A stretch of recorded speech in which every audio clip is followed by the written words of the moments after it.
about last episode, which is what we're going to try and do off the top of the show every week. Oh my God. Oh man. What a Last doozy. Last episode, I think what I fucking loved about it was just like from the top, everyone was like raw. Like there was just raw and emotional off the top. Yeah. And it was just like charged. Yes. And when we got to Finn, and Finn's like, ready to go? Let's go. And we all went, ooh. Oh, we're just not going to talk about it? We're just not going to talk about it. Okay. Yeah. And then the break happened. And we're all like, and I don't even know what happened, but like, someone was like, hey, Adam, I'm Finnan. You want a glass of water? He's like, no. And I was like, no, that's it. That's the camels. Well, no, because it was just like we were about to go down the tunnel, and then Callie was like, no, we're not going down the tunnel until we talk about this. And I was like, yes, good. Well, what it was is I was just like, Finn, are you okay? You want to talk about that? Yes, you yes. Talk about it? And he was like, nah. And I was like, okay. And then Callie was like, no, we are talking about this. Yeah. And there was no way we could have gone. If we would have gone down that tunnel, it would have been like, here is a rug. We are sweeping this entire thing on the truck, and we're just going to try and move on. And like, honestly, one, that's not Blackwater's style. And like, two, like we couldn't do that as a party. And I think also as players, we were just like, we need to talk about this. It was so charged. It was so emotional. It was so good. It gave me so much anxiety, like the kind you get when you're like involved in an argument, like where you're like everyone's taking their turn to like air the reasons why they think things, and like in your mind you're like, that is a great point, that's a great point, and then someone starts again, you're like, no, they had the point, that, oh no, but that's also a very good point. And then they're like, then someone else would start, and I'd be like, no, you had, oh no, but that's also a great point. And I was like, at what point does Adam or like Finnan go, okay, I get it? Or is he going to like resist the whole time? Because you guys gave him like a pretty like, you know, this is the evidence. Like it's pretty irrefutable. We love you, dude. Yeah, we like, love you. Don't be a dick. And he was like, yeah, I don't see what you're talking about. I mean, I really respected the way that Adam played that, like really true to Finnan's kind of like ambiguity about his, you know, feelings about being with the group, and that kind of leaning into that hard line of like, I don't know if I fit here. I don't know if like, because I'm on the opposing side of this, does that put me on the opposing side of these people? And I think like Emma was shaking through that whole thing, because I was just like, no, like Neppy is fired up and like ready to throw down. Cause like, this is a like, oh man, like so much care for Finnan. Like we all have so much care for Finnan, and just wanting him to be like, we care about you. Let us, please let us, you don't have to shoulder this entire thing that you're doing all by yourself. Like, please let us carry this with you. You know, it played very true to like when you actually confront someone who has a hard time seeing that they are cared about and loved. Yeah. It played very true to that, where it's like, regardless of how many good points you make to them, they can't see the reality of it. Yeah. It was one of those moments where like it reminded me of being a teenager and like being like, I know exactly what black and white is, because like when you're that age, like you fucking know everything. The lines in the sand are clear, and you know exactly where you stand on things. And when people try to point out to you that you don't, it only sort of like it only sort of like confirms that you do know. And it made me like it made me want to shake him. Like it literally made me want to shake him and be like, stop. I think one of the moments, oh no, Sean, you go ahead. Oh, well, it last night or episode, whatever, was so wonderful, I think, because like, I know people who like, they'll take on a character and they'll like, you know, change who they are or whatever, and they'll do an accent. But like, I've yet to meet someone who's so good at role playing that they can fundamentally change the way they conflict resolve.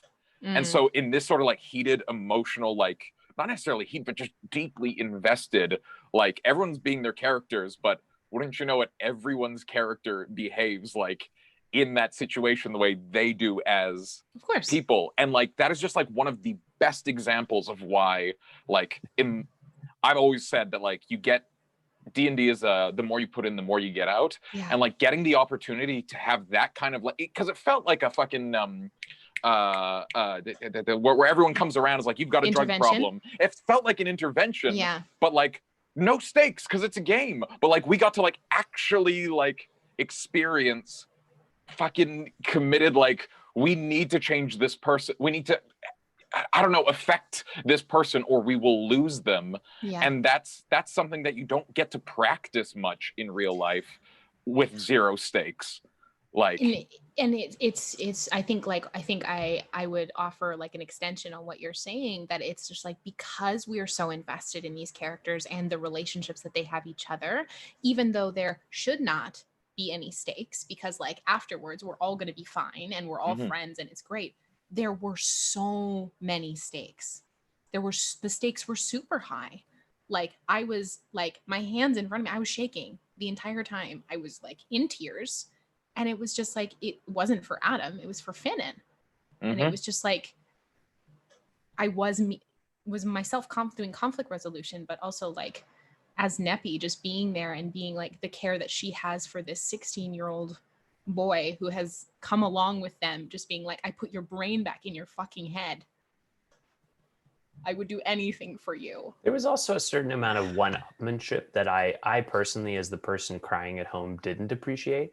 Where everyone was like, I'm going to say something really touching and meaningful. And then the next person would be like, take a seat. Let me show you how it's done. And then it was like, and then like the next person would come in and be like, you guys are amateurs. Let me show you how it's also, done. Also like, and by the end, Sean with letters Blackwater. Yeah. My ugly crying on the internet. Like that was beautiful. I want to find that moment because that, like, honestly, there's 4 clips of it on our stream right now. Oh, is there? Many people clipped it. Yeah, there's me. Yeah. Yeah. It was funny because I kind of figured out where you were going with it, Sean.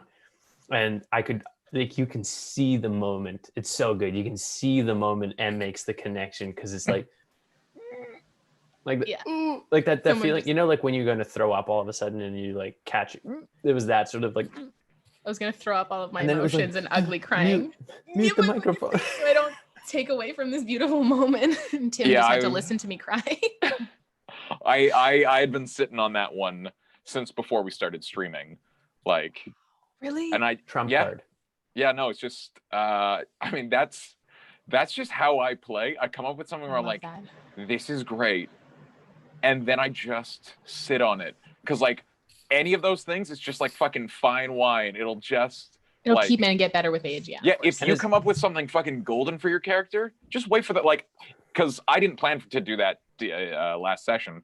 I was planning to like because like Neppy can cast ceremony, and there's a whole thing where like letters fucking, and the second anniversary of him coming to our plane was like coming up at some point, and so that would have made him like 16 or 17 like human years or whatever, and I'm like, oh yeah, coming of age, exactly. Yeah. And I figured we'd do a little like birthday party for letters, and that would sort of be sweet. like the thing.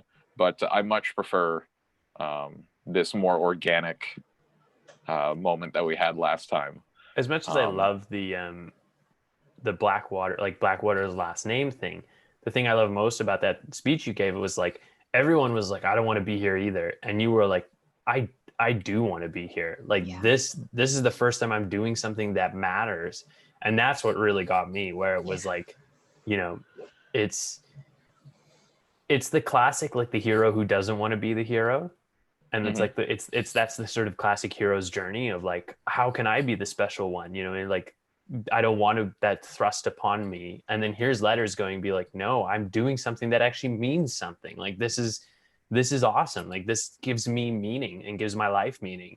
I thought it was such a great sort of like, especially because everyone else had gone through the thing of like, you're right, this sucks. And you were like, no, this is awesome. Like we're doing something helpful here. Yeah. And then like Matthew coming in with the like, that just like what do we call it? The Captain America speech. Yeah, just kind of coming in and just like laying shit down on the line and being like, what do you know? Like, you know, like, then what are you doing? Like, that was just, there was, and like when Lennon started talking about Taya, or like when Callie started talking about Taya, I was just like, every time Callie talks about Taya, I tear up. And like, there was just so much heart on the table. We were all like, there wasn't just heart on our sleeve. It was like, no, here, please take it. Let me just put it right here so you can see my heart and what's going on. Yeah, amazing. So I think good. Tim's was the most touching of all. Clack's was just the most so beautiful Clack thing. though. So beautiful. I forget, did that whole like him carving tasteful nudes of Yana happen on stream?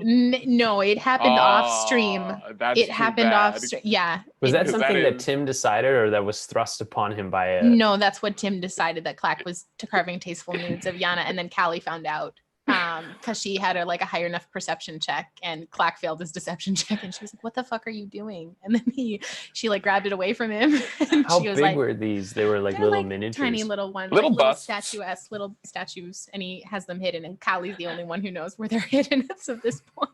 It's very funny to me. Like, there are just moments that I really would love to just recreate, like, just for posterity, of like just these little things that have happened, of like fucking Clack and the things, and like, oh god, well, that's a good question too. I guess you and I are the only ones who are here pre-streaming. Yeah. But like, which moments like really stand out to you of like, I wish, the folks at home could have seen like just this one moment, or like a handful.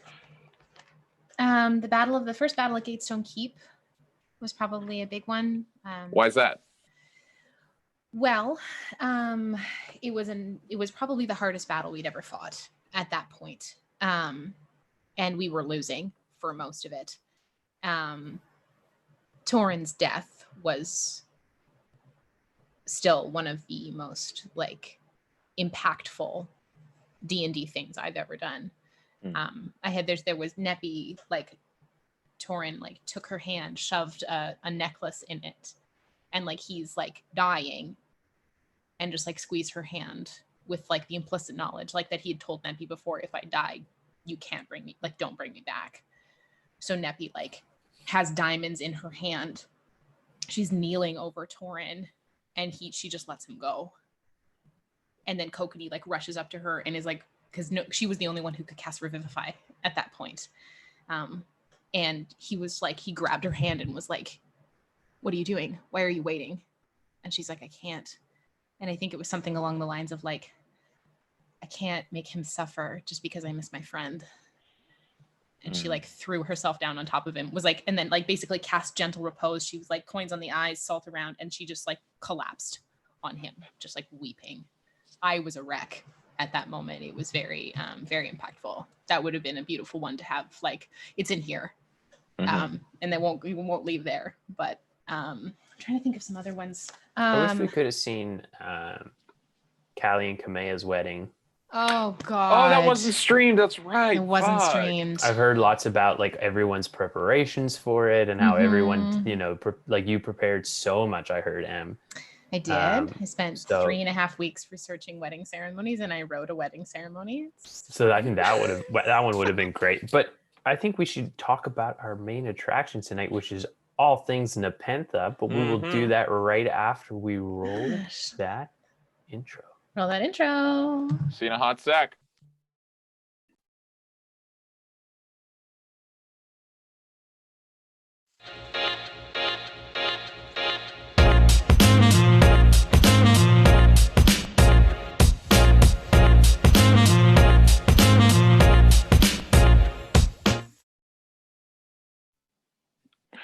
Oh boy, oh boy, oh boy, oh Let's boy. talk.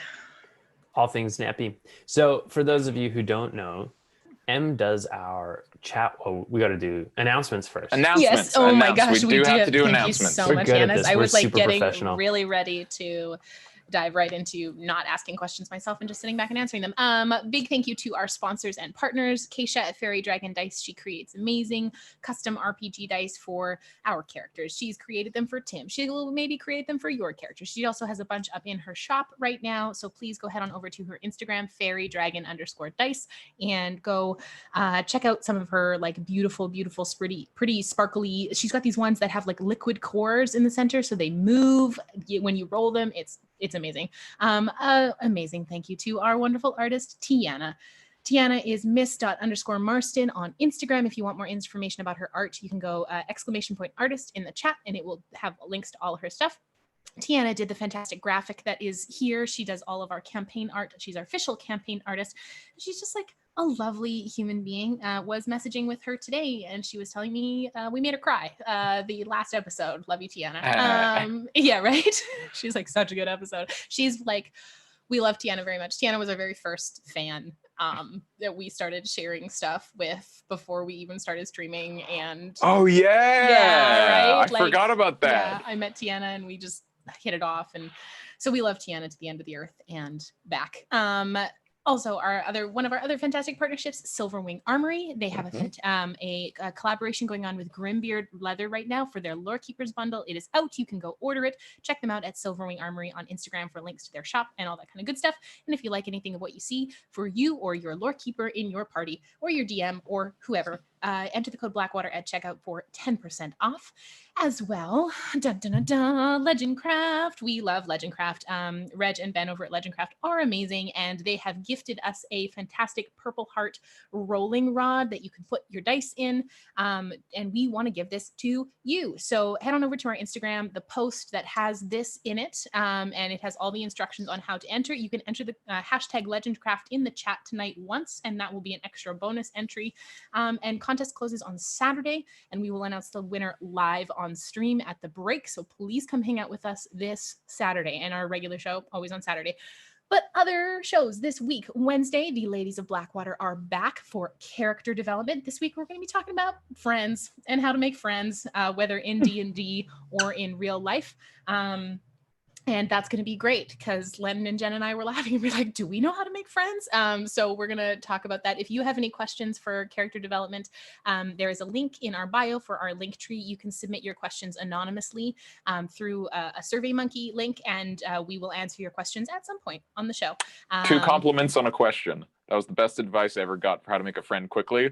Like, it was in an audition room. Is like when you're just sitting there and you need someone on your side. 2 compliments and a question.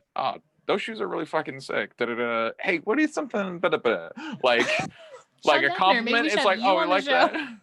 Sean Defner is going to teach you how to make friends. We would love to have you guess.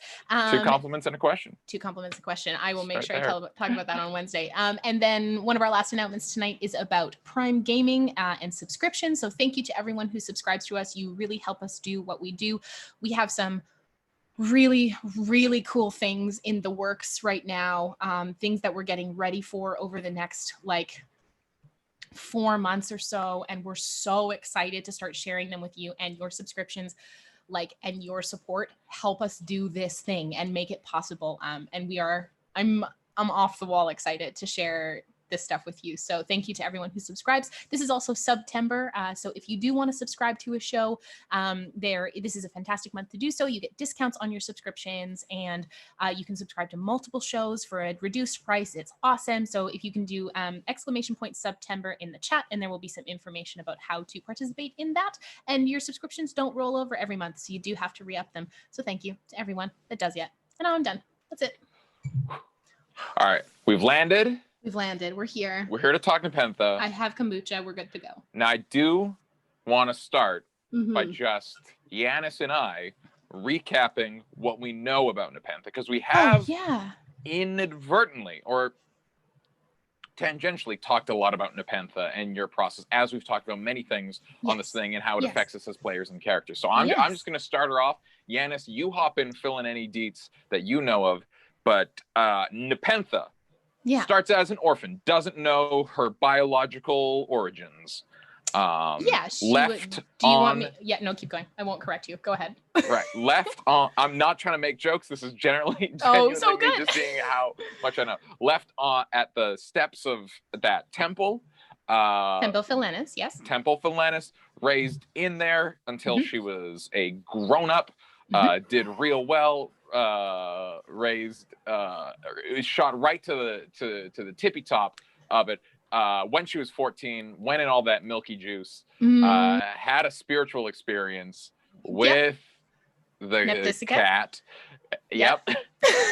And at that point, got the prophecy. Yes. Yes, where she's like, it's like, you're gonna stop the chaos. Yes. She, with the eyes that shine. Yes. And as a result of that, I think she was given preferred treatment and somehow became high priestess, because she was high priestess before Blackwater, right? Yes. That's right. Becomes high priestess, and for reasons we'll get in today, because I don't actually know why she left.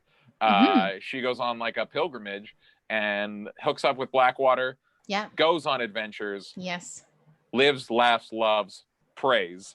Lots of prayer. So much prayer. Oh my gosh, so much prayer. Yeah. Along the way, marries Kokenee. Yeah. I mean, she falls in love with him first, and then she marries him afterwards. Yeah. It's like a chicken and egg thing. And that kind of brings us to today. Yanis, did I miss anything? She fulfills her prophecy. That's right. That's right. Yeah. She did. Well, maybe she hasn't. Maybe. Those are things about sort of cryptic prophecies. Most people don't know she's called Neppy because of the nepotism she received at the temple. Absolutely not. Fun fact about Neppy, her nickname, she hated that when the party first started calling her Neppy. They originally, she was like, no, my name is Nepentha. And they were like, Neppy. And she was like, Nepentha. And she's like, they were like, Neppy. And then she just finally was like, fine, that's not the hill I'm gonna die on. That's fine, I will. I've met Jessicas like that, where they're like, oh, hey, Jess. And they're like, it's Jessica. Yeah. Like, whoa. Yeah. Easy. As someone who has a name that starts with a soft J, you got to chill when people want to call you something else. You just got to accept it. Just got to live with it. Yeah. No. So canonically, Neppy she didn't care for, but always cared for Penny, or did she have to come around for that as well? No, it's Oftish. So her and Oftish were kind of the two of them. They were left on the temple steps a couple months apart. So they're probably about the same age, her, the only person in her life whoever she would have called a friend. And so it was Tish and Penny. It was the two of them. Whoa, let's explore that. Yeah. Neppy didn't have any friends before Blackwater aside from Oftish? Nope. So it would alienate you quite a bit to be the chosen one. Yep. Yeah. So let's go back. Harry had Ron and Hermione, but just Ron and Hermione, and Ron because no one else wanted to be his friend, and Hermione because no one else wanted to be her friend. Harry Potter and how they would have died without Hermione. Let's just rename the entire series. 100%. All right. They would have been useless without her. So Neppy, welcome to our Harry Potter fan cast. Well, we're not Harry Potter. I didn't say J.K. Rowling. Thank you so much. Easy. So where do you want me to start? Let's just start with why Neppy didn't have any friends. Yeah. Okay. Can we start earlier? Yeah, start wherever you want. I would like to know. So, the temple. Temple Philenis, yeah. Philenis is the house of the Church of Nephthisiket. Yes, that's right. It's all orphaned tieflings. So in the kind of the history of Nephthisiket. So Nephthisiket was, as we found out, she was went on a pilgrimage after her sister Asylas killed the Raven Queen, and basically she was shunned. Because of some pretty extreme physical deformities that happened to her when the matron of vengeance died, and the only people that she found connection with or that kind of took her in were tieflings, because they too were on the edges of society. So the first followers of Nephthisiket were tiefling, primarily tiefling women, and when Nephthisiket kind of started and built the temple was built and stuff like that. The first priestesses to come there were tiefling, and the adage would go that if you are it's a blessed firstborn. So a tiefling daughter, a firstborn tiefling daughter. And you either would leave your daughter, like leave that tiefling daughter on the steps of Temple Philenis to either pay a great penance or to receive a great honor. So if your family wished to bring honor to your family, you would leave your daughter there to follow Nephthisiket, or if your family needed to pay a penance and it was a firstborn tiefling daughter, you would leave your daughter there. And the priestesses would just take the babies in. And so Neppy was left on the steps with... But you don't know your parents? No, not at all, no. No desire to? I mean, you can play that at the table if you like. I think I've talked about it before. Neppy's always been curious about who her parents were, like her biological parents were, but Hade was really the only parental figure that kind of was really prominent in her life. And like, because Hade was the mother superior when Neppy was around. And like, Hade always took a shining to Neppy. And like, you know, kind of was that like, I'm going to be extra strict and extra, you know, put some more strict structure in place for you so that you succeed and do really, really well. So Neppy had to be really devout and really... Sounds like nepotism to me. Diligent with her prayers and all of that kind of stuff. And yeah, basically encouraged Neppy that like, this is our work. This is what you do. You cannot form bonds with anyone because if they die, you need to be able to do your job. You need to be able to do what is right and what is in the way of her grace. So Neppy kind of grew up just being like, okay, like I have to be willing and ready to be a vassal of Nephthisiket if that is my purpose. And like, she was fully happy just to like stay at the temple. She was about 14. And then there's so when they're like, when priestesses in the temple of Nephthisiket reach their kind of like, you know, like their would be like puberty or like their kind of coming year age or like kind of come around with like their first like menstrual cycle and all of that kind of stuff. They have experienced something called their Zauron, which is like it's a lot of like the infernal language. I've kind of taken like Arabic and Turkish and just been like, I'm going to take some spin on that and change some of the like sounds around. So it comes from the Arabic word for, I think it was blossoming. So it's like a coming of age ceremony. So in the middle of so Neppy goes to have her Zauron. She's diligent with her prayers. You have to sacrifice a goat that you've raised from birth. And then you recite. What was the name of Neppy's goat? I don't have one. Did she name it? You don't have to. Okay. That's the character question. No, she wouldn't have named it. No, because she had to be able to let it go. You can't get attached to it. Yeah. But sometimes they don't tell you. So it's funny you talk about. No, it's like very well known that you have to kill this goat. So she was gunning for that goat from like day one. Oh yeah, the goat salute has been a long term. No, there was like a part of Neppy's story, I think, in the original, because I didn't write down Neppy's backstory. I voice recorded it. I think while I was on a drive, I just like turned my voice recorder on and like set it in my cup holder and just went for a drive and talked for like 30 minutes about Neppy and then sent that to Tim. I was like, that should be enough for you. Have fun with Tim that. was like, thanks, great. He's like, thank you so much. Yeah. Time, and so in her, like, I had a little, like a story about her in her youth. She like trapped a little lizard that she found around the temple and was like, kept it as a pet. And Hade found out and then like killed it in front of her and was like, you can't have any bonds. Like, and then she brought it back and let it go.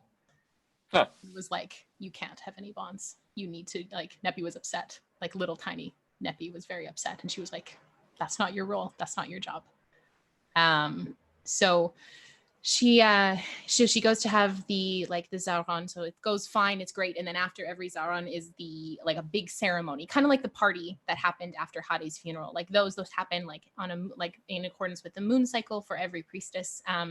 And that's when you first go swimming in the Imak Baida, the big like whitewater pool at Philenis. That is like, you're not allowed to go swimming before you have your Zauron. Like that is a big thing. It's a big deal.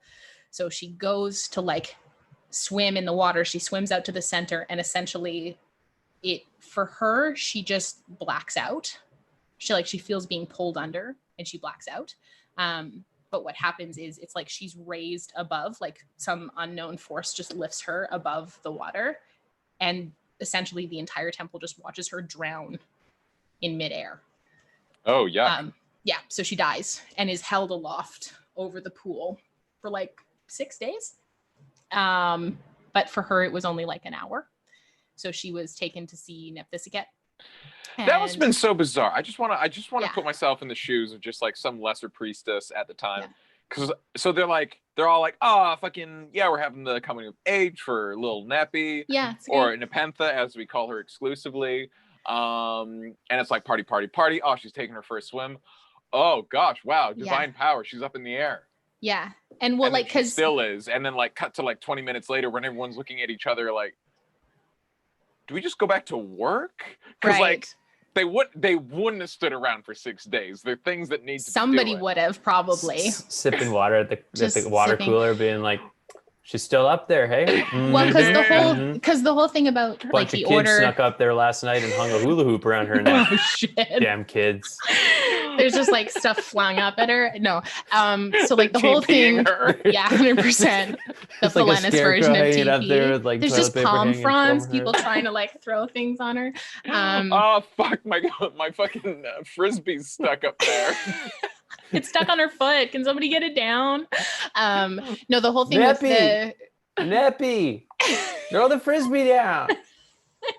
I think she's faking. Yeah, she's just up there. What's going on? Get a the long whole thing stick, like poking her up there. With the Wake up. With the order of Nephthisiket is that there isn't always a high priestess. Okay. High priestesses are only called by Nephthisiket, and they're called very rarely. There's only been 12 in history, so Neppy's the 12th.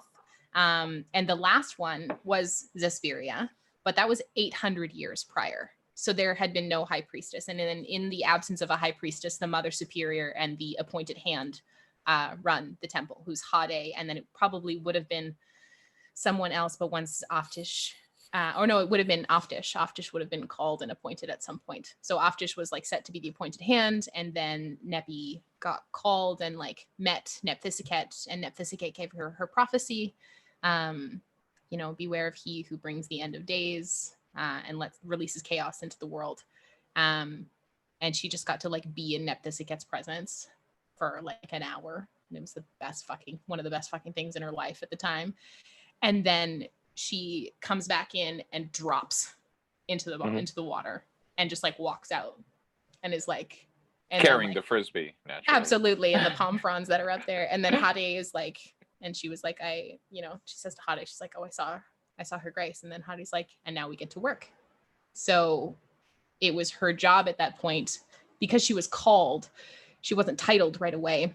Mm-hmm. So she was 14-ish, trained for 8 years until she was about 22, trained in magic and, combat and lore, and just spending hours upon hours reading all of the things they had access to at Philenis. And at 22, she was titled as high priestess, and then spent the next 6 years doing more training.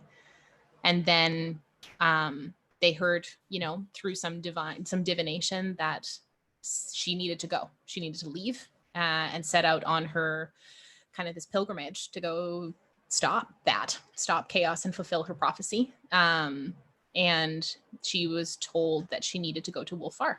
Not where in Wolfar, but she's like, they were like, you need to go to Wolfar. So she went.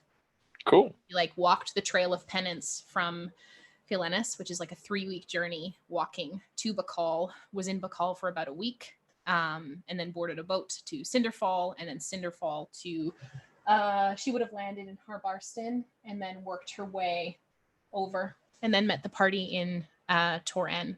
And she'd been traveling for about a year and a half before she met up with the party. So she's what, 29 when she meets the party, give or take? She's like just 29, 30 when she meets the party.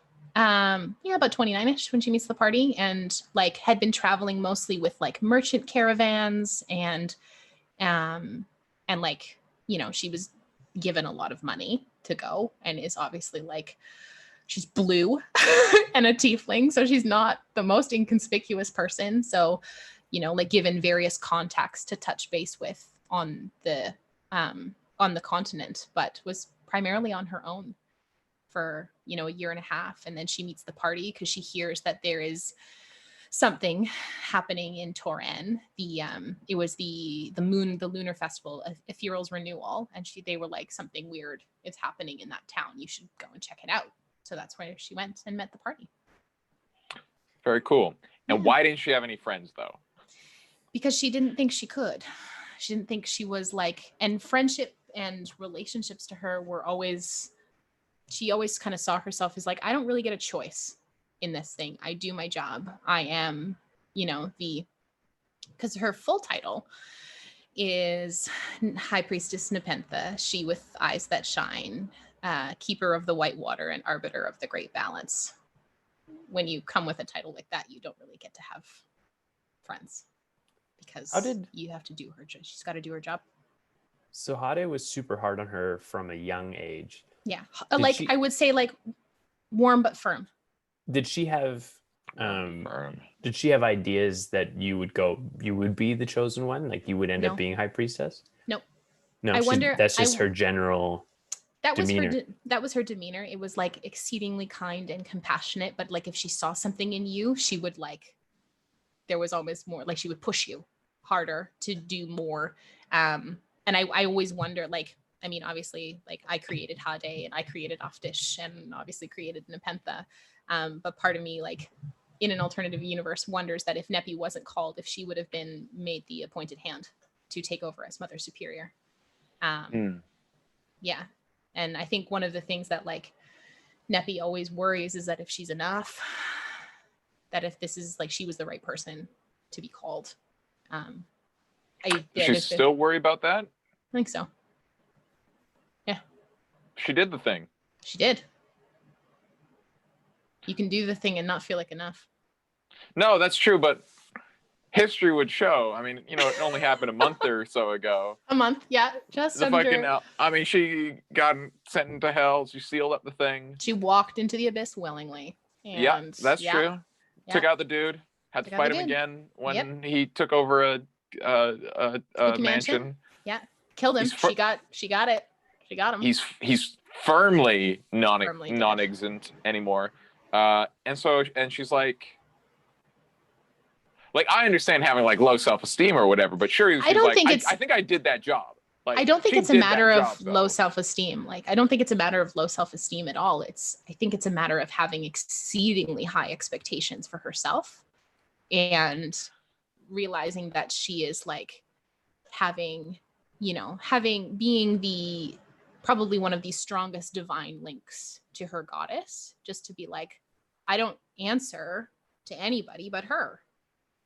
And if I have high expectations of myself, who knows what high expectations she has of me. So she always wants to be enough to be worthy of that title. All right, let's dive into this. What is it like for Neppy?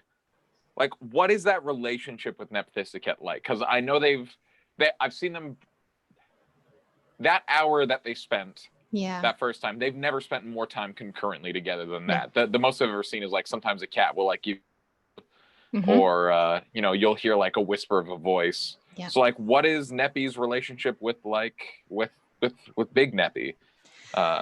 Just like utter so much respect, like gratitude, a sense of awe, and a sense of like wishing to fulfill duty, and knowing the importance of the role that her goddess has in the cosmos, and what that transition between life and death is like, and how that is such like, death is not the end of life for priestesses of Nephthisiket. Like it is simply a transition.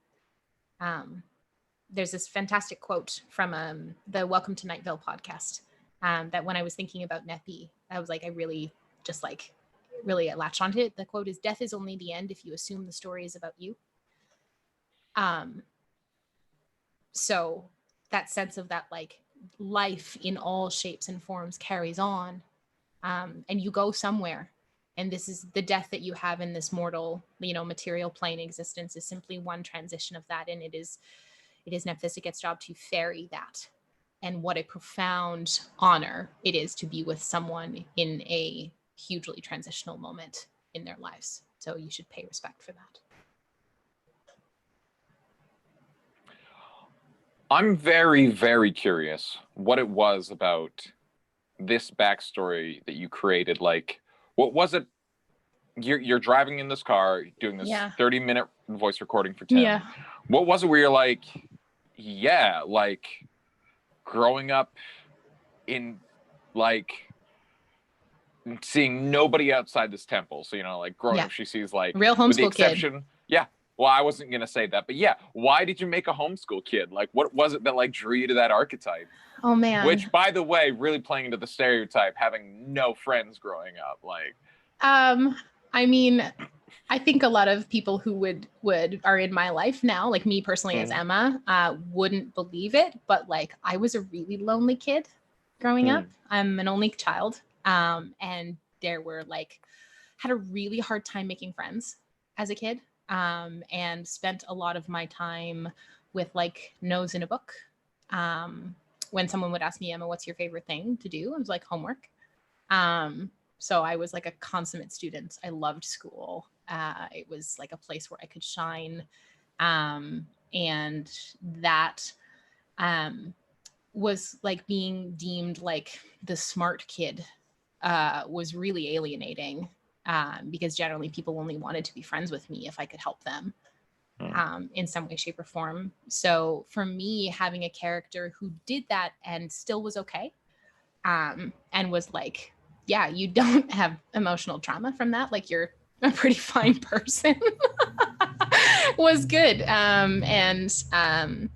Another thing that like, you know, about Neppy, it was just like the piece about the work that she did and this whole, the like the ethos of this temple was very much to me spoke of a person who was almost like, you know, Hade would have taught her that you can't have strong emotional bond because it in the long run, like Hade was trying to do her a favor and like save, you know, this sweet little girl's heart from being hurt every time she had to like lay someone to rest, or like not knowing that, you know, she would probably be destined for more, for something great, and that it would likely mean that she would see people around her die all the time and needed to be okay with that.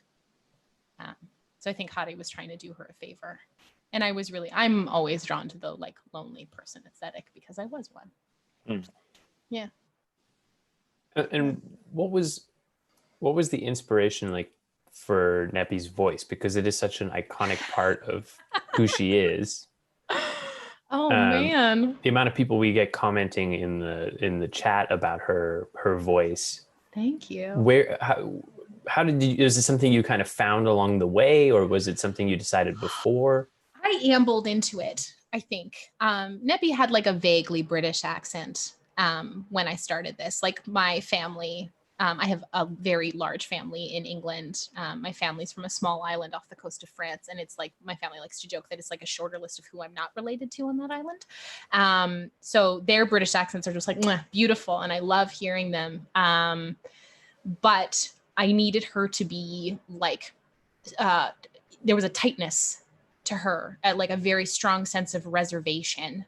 Like she speaks from here. And it's like her voice changes when she speaks from her diaphragm when she's like really upset.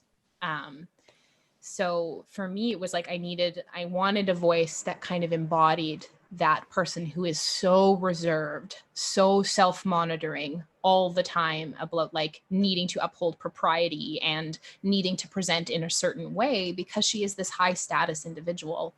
That like she not only like is representing herself, but she's representing an entire like group of people. So her voice is like it's less tight now, but at the beginning there was more of a tightness to it, I think. And yeah, I played around with it for a long time. Claire Foy, who playing the Queen in the show on Netflix, was one of like my biggest inspirations. I heard that I was like, I'm gonna do something like that. And then just tried it for like a couple weeks. And then I said to Tim, I was like, I think I got to do a voice for Neppy. And he was like, yeah. And I was like, yeah. And I was like, can I try it with you? And he's like, I like that. That's great. And I was like, perfect. We're going to stick with it. And then it's evolved over time. it changes. So yeah. But I've heard it sounds like Julie Andrews, and I know we've talked about this multiple times, and now I think I listen to Julie Andrews and I'm like, it's Julie Andrews. It's not Claire Foy, it's Julie Andrews. I was thinking of Julia Childs, and I'm like, that would be a fun twist on Wild. Neppy. Maybe when Neppy gets Now older, we're going to revivify.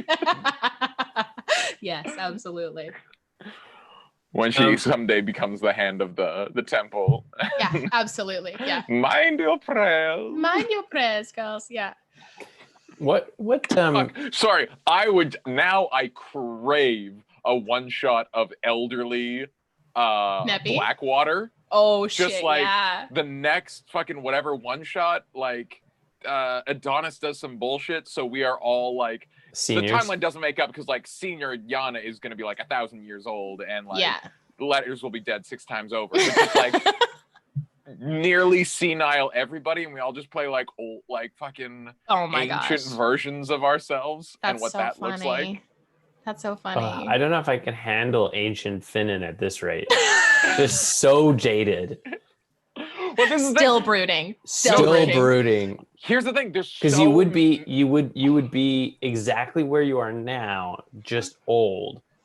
Because I feel like somebody you can't fill in. You can't. No, fill in yeah, I what's guess he happen. couldn't like. Somebody can't grow. You don't know. Doesn't know if he's going. Sean to. asked, and I think it was Jen who was just like, because there was one moment where after Neppy and Kokenee got married, that this was on stream, that they came inside and there was a bunch of priestesses or like acolytes just like chittering in the corner, and Neppy was like, like, mind your prayers. Like, why are you standing here? And Neppy, Gianna was like, yo, I need an entire episode where it's just Neppy going around being McGonagall. And I was like, I'm so here for that.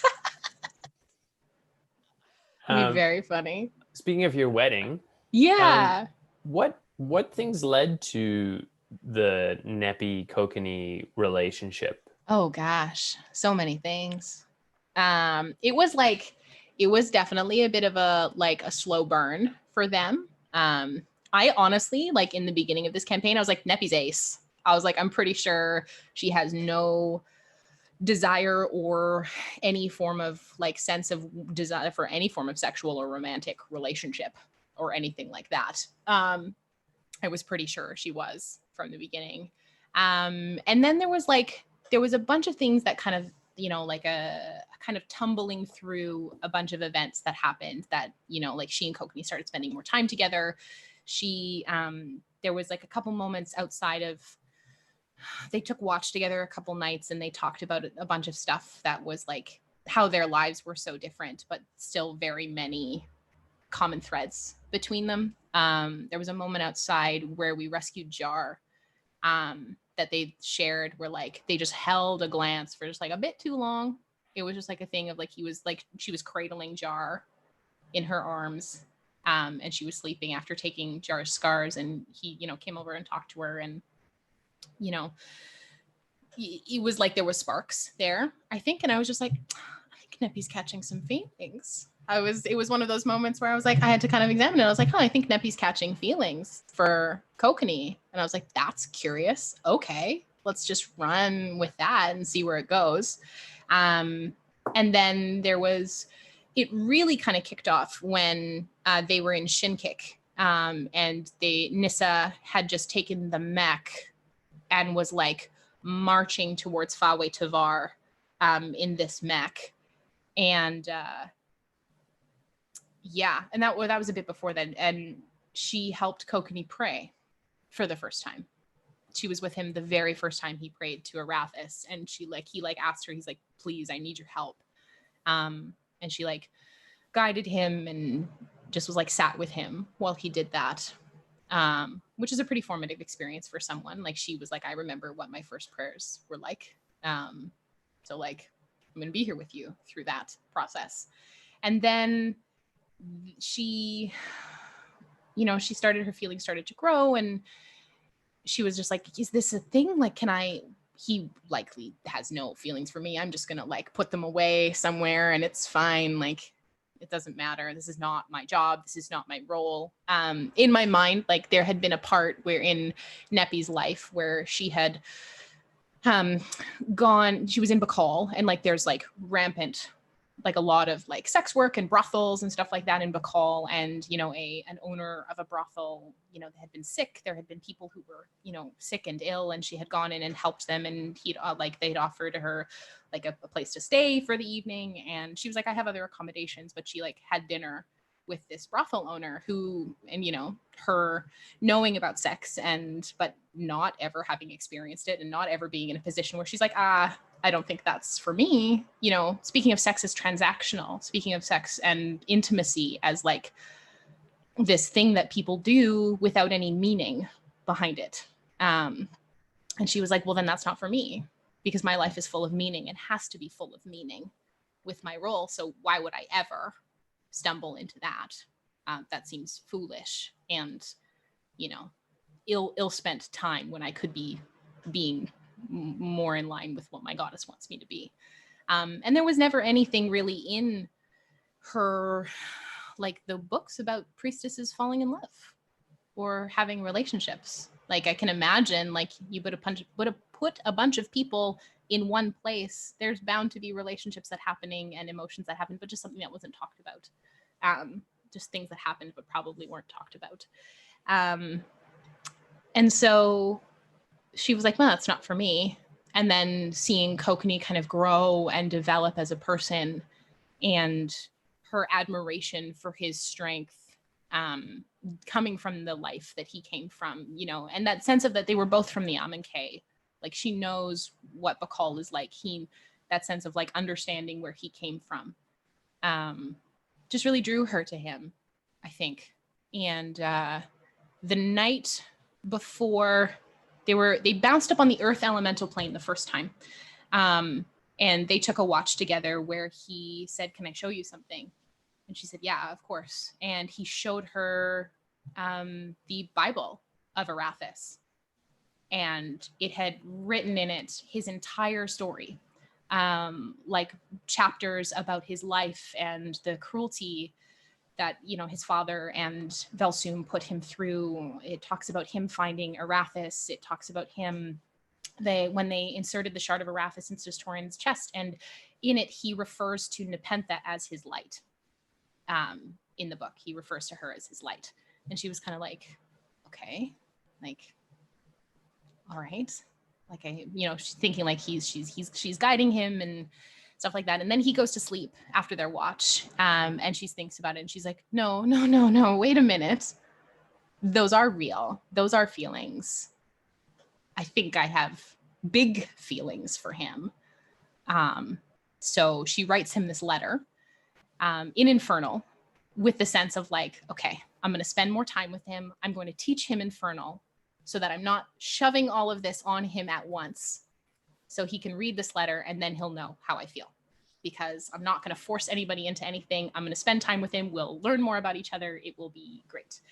And so then we get to Wolfrine, and shit is a mess. It is like there's elementals everywhere. The sky is like, there's a giant storm whirling. There's like Sawagan and water elementals and rock elementals and fire elementals just like all in the streets. And we go down to the docks, and she looks at him and she's like, you have to have this, because if something bad happens today, I can't have you not have it. So she puts the letter in his hand, this letter in Infernal. Was this a literal letter that you, Emma, yes. wrote? I would expect nothing less. I did. Very good. Yep. I wrote him the letter. I so found... That exists. Yes.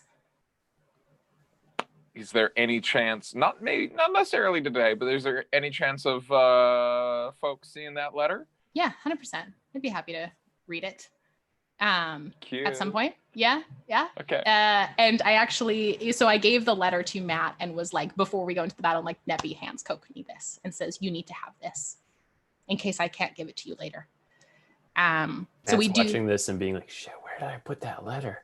No, I guarantee you, I know it's probably tucked in the back of his Arathis or his Kokenee. He's like, oh my God.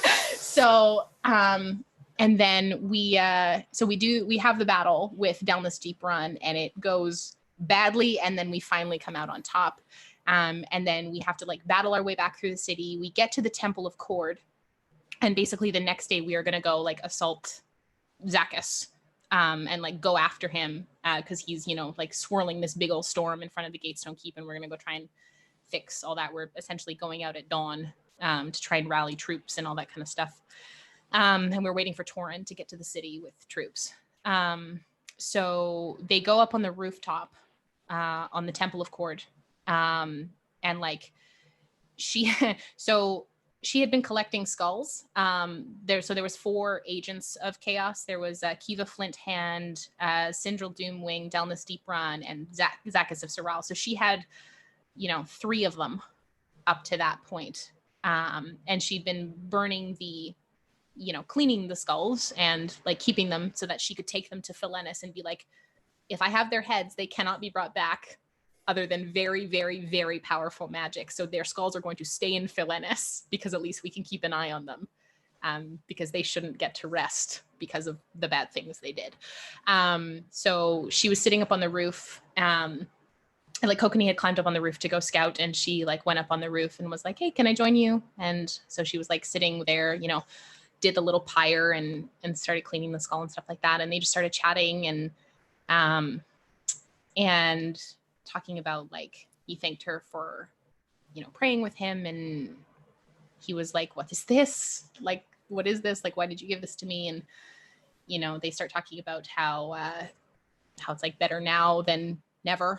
And she's like, I have no idea what I'm doing. And they'd kind of talked before about how it was kind of like, there's something here, but we don't really know what it is. And she looked at him and she's like, I don't know what I'm doing, especially with this. And he's like, yeah, I have no idea what I'm doing either. And they were like, oh, great.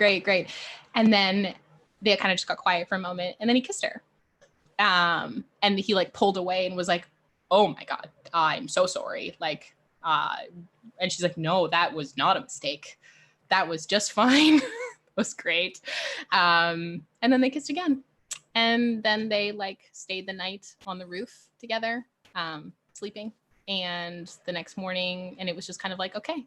And they translated the first couple. She taught him enough Infernal to translate the first couple lines of the letter. And he was basically just like, what is this? And then, yeah, it's great. My question is, let me hop in here. Because you're saying that in all the writings, there's not really any mention of relationships in the history of Nepentha. Yeah. Now I do understand that Neppy is keeping her own book. Yes. Much in the same way that Kokenee has basically created his own Bible, yes, where he talks about his own journeys and whatnot. How much of her is she going to keep with the tradition of not talking about romantic personal life, or is there just like a whole chapter dedicated to Kokenee? I would argue that like she's probably, because she writes down everything. Like most of the stuff in the Philenis archives are stuff that like that high priestesses and priestesses have documented, like knowledge that they have learned through certain means that is just documented there. So as the high priestess, like her journals are very important. So she writes down everything. So I can absolutely guarantee that there is stuff when she's like exploring her feelings and being like, what is this? What is happening?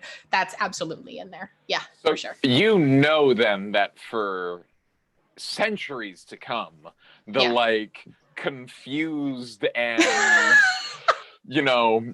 elated Nephthisiket is going to be the favorite reading material of absolutely. like the like teenage acolytes, because there's just nothing else juicy to read. It's the best YA novel in that library for sure. 100%. That is going to be her real legacy. That's the legacy that I want her to leave behind. Yeah, for sure. 100%. Mm-hmm. Oh, fuck. Sorry, the next high priestess is gonna be like, wow, this was so popular, I need to like up it. And so like while she's trying to like, save the world thing, and whatever. She's like, I need an even better romance than the legendary Nephthisiket and Nepentha, you mean? Nepentha and Kokenee. Lightkeeper. Buck wild. Oh, Woo-hoo. fuck, that's gonna be slang like in the future, like when like some like very attractive person who I guess is coming to die walks into the temple, and they're like, oh, what a buck wild. Like, I live because they never leave the temple. I love it. Their only understanding of romance is going to come from your perspective of it. The guy walks in and he's dying, and they prepare him for his burial rites. And when they take his shirt off, they go, "Ooh, I could take a 6-pack of Kokenee." And that's our show. And we're done. That's it. We can't get any better than that. But Em, tell me, we've talked about Neppy's relationship with Kokenee, but Yeah. what is it like playing a romance? Like we talk a lot about the art of role playing and how it works. What is it like role playing a romantic relationship with another player at a D&D table that you have a platonic relationship with, and then to complicate things more for you, your actual romantic partner is the one leading it? Yeah, like, absolutely. do you have any like tips for like navigating in-game romances? Yes. Or like, yes, it is all about consent. Everything is consent. Everything is cleared and talked about. Open boundaries of communication, like sharing, you know, like when Neppy and like when I was kind of thinking about like, oh, do they, you know, Neppy and Kokenee were kind of like there had been nothing talked about, like Matt and I hadn't had that conversation. And then when we had that conversation, I was like, let's like enter into that with a lot of consent around it. That like if anything ever doesn't feel okay, or like you decide that this is not where Kokenee wants to go, you know, just like a blanket statement of like, yeah, absolutely. So really just like open conversations about it. And also just like being like, Tim, Neppy's got feelings. I think Kokenee's got feelings too. And like having them amble through that. And just a lot of like trust, and, you know, like respect for the people that I play with, and respect for my friends and my partner. And I think there's, you know, like, there's absolutely ways that you can engage in like having that kind of relationship, your characters having relationship like that is exceeding really respectful, just with a lot of consent and talking about stuff and like what is in bounds, what is out of bounds, how do out you of want character that to... you mean specifically?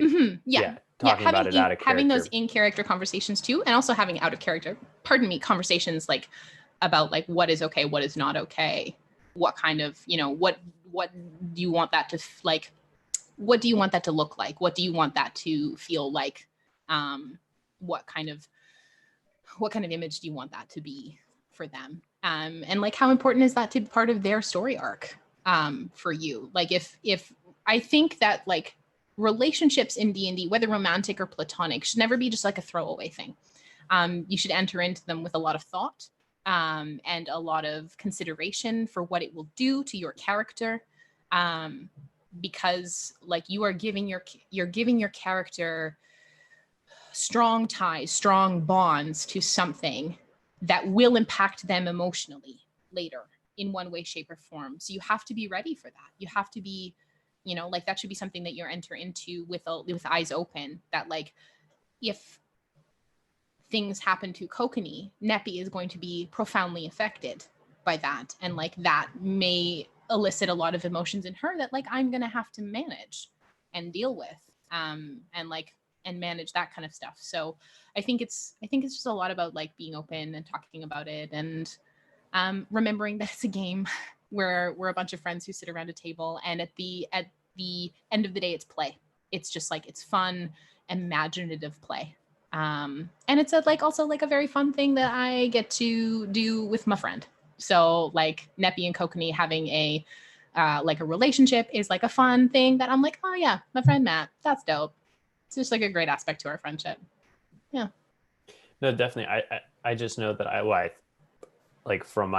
haven't ever had a character who had that sort of in-game relationship, but I can imagine that for a lot of people, it would be something that you can kind of feel when it's going to happen. Like the characters, when you banter role play in that sort of scenarios, characters will either inherently have chemistry or not. Absolutely. But I think it's something that a lot of people would make some people uncomfortable without having that conversation out of character. Totally. And if it is something that makes anybody uncomfortable, like that should be it'd be like, let's breaks and like really hash that out to make sure that like we are all playing on the same table, like everyone is like aware of all of that kind of stuff. So I think that's just really important. And yeah, it was definitely not somewhere I saw Neppy's story going, and I'm very happy that it has. I think it's a really like lovely, it's been a lovely part of her growth as a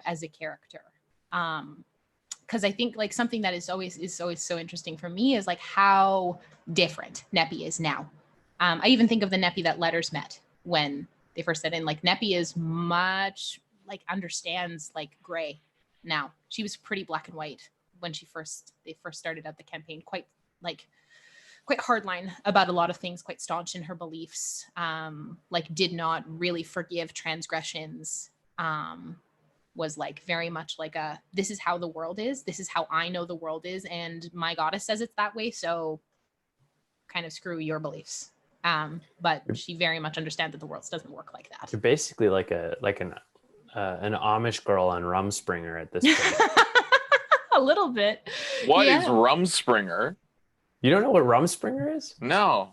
No, I feel like that's a whole different conversation about what Rumspringer is. It's like a from my understanding, and this might be incorrect because it's very tangential, but from my understanding, it's a period of time where people from, I believe it's the Amish community, get a certain amount of time to go live as a normal person. Yeah. Or as a more generally accepted normal. Because the lifestyle that they're going to be, embarking onto in there, and I am like, might not be correct, but this is my understanding of it, is like the lifestyle that they're going to be embarking on has to be one that they're like actually choosing, and not one of choice. So a Rumspringa is like, they get to go out and experience the world, and if they don't come back to the community, they don't.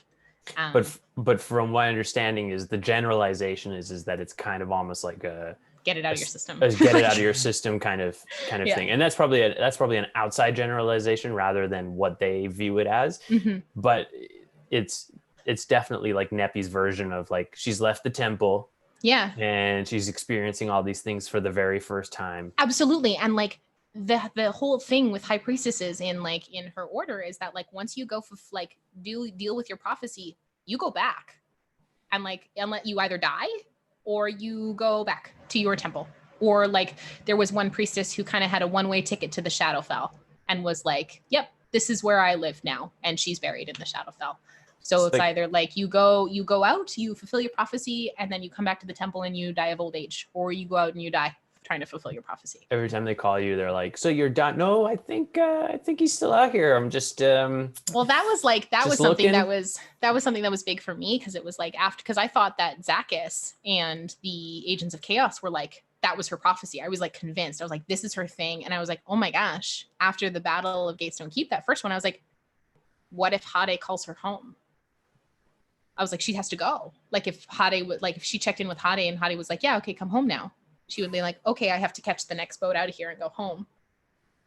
And that was a big thing, because like the after the Battle of Gatestone Keep and Torrin died, was really the night that Neppy and Kokenee like laid everything on the table and were like, she was like, I'm gonna translate this letter for you, because I could teach it to you, but that would take too long, and we just lost somebody today, and I'm not gonna lose anybody else before you know what this says. So she was just like, she read it to him, and she was like, I'm in love with you, I think. And he was like, I'm in love with you too. And we were like, great. And yeah. And so like, and then it was the whole thing of like, oh my gosh, she has all of these feelings and they're reciprocated, but she might have to go back tomorrow. And like, thankfully they didn't call her back. And, she spoke to Nephthysket, and Nephthysket was like, no, like, you're doing good work out here in the world. Your place is with Blackwater for now. And she was like, okay. And that's where she's been ever since. And now I think she would go back to Fiolennis for a time. She wants to go back to Fiolennis for a time, but with Kokenee, not alone. I mean, there's no Hade to call you back anymore, so. Don't rip my heart out again, Yanis. Tim Which Carlson. Make a good point that like, short of, Nephthysket herself saying like, hey, you need to go work a temple. Yeah. Like, Neppy is really her own woman now. Like, yes, she is. No one outranks her at this point. Nope. Technically, she outranked Hade. Well, yeah, but there was it's like respect. You never really outrank your mom. No, you don't. Not in that way. No. And I think she has if Tish called her back and was like, Neppy, we need you to come back for a bit. She was like, yeah, absolutely, I'll come back, but for a bit. I can't stay. Like this is not my home anymore. So then we talk about like the whole thing happening with Kokenee as a sort of like a key moment in Neppy's personal journey. Are there any other character moments that have happened that were like real turning points for her? Yeah. You talked about the loss of Torin. Oh, and Torin. Yeah. A huge moment for her. That was the first moment that Neppy ever lost anybody she really cared for. And had to essentially be there for. Like, I mean, like could have saved. Yes. She had to let him go. She had to respect his decision when she didn't want to. And that was a choice, right? Like, she didn't think it was Torin's time to go, and was like very much ready to bring him back. And she had to choose. She had to choose whether to, respect his wishes or bring him back, and potentially bring him back into a place where he would be suffering. And because he didn't want to go forward, and his family was gone, and he was like, if it's my time, it's my time. And she's like, no, it's not your time. And he was like, nope, I'm gone. So fucking that was Adam. that was a big turning point for her. She finally felt like she was like, oh shit, I have people that I can lose now. This is very different. I didn't quite sign up for that, but here I am, and I care about them very much. And then there's this other person that I care about very, very much. What? That was a big moment. Moments with Kokenee for sure. The decision with the Matron of Vengeance, a really big one for her. A huge moment for her. Like a keystone moment, I would say. I think, my perception was that not that I made the decision for this reason, or she made the decision for that reason, but I think there's a lot of like, Neppy was kind of on this pedestal of goodness, that she was just like inherently like an unflawed person. Or she felt that she like had to portray that. And in that moment, she was like, I have to do this. I have to say yes. I have to agree to this. This is the only decision that I can make for the reasons that like she had at the time. And she made the decision. And yeah, it's a very much a changing moment for her. Something that I had to like work through and process for her. Which took some time. It took me like 2 or 3 weeks to like process that change for her. Her wedding, like at Filenis, as definitely a keystone moment, and then making the decision to walk into the abyss, probably a really big moment too. Like in that session after, Neppy makes the deal with the Matron of Vengeance, she shoved all the diamonds to Yana, because like, if she died, she was like, Yana's not going to be able to bring her back.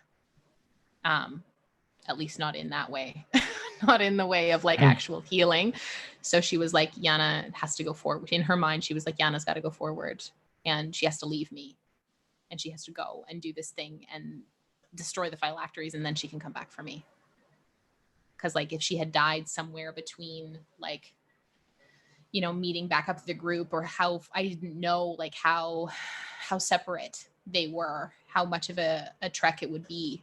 But like, if Neppy died, Yana wouldn't have been able to bring her back. So I was like, Yana's got to go forward, and I have to be okay with the fact that Neppy might not make it through this whole thing.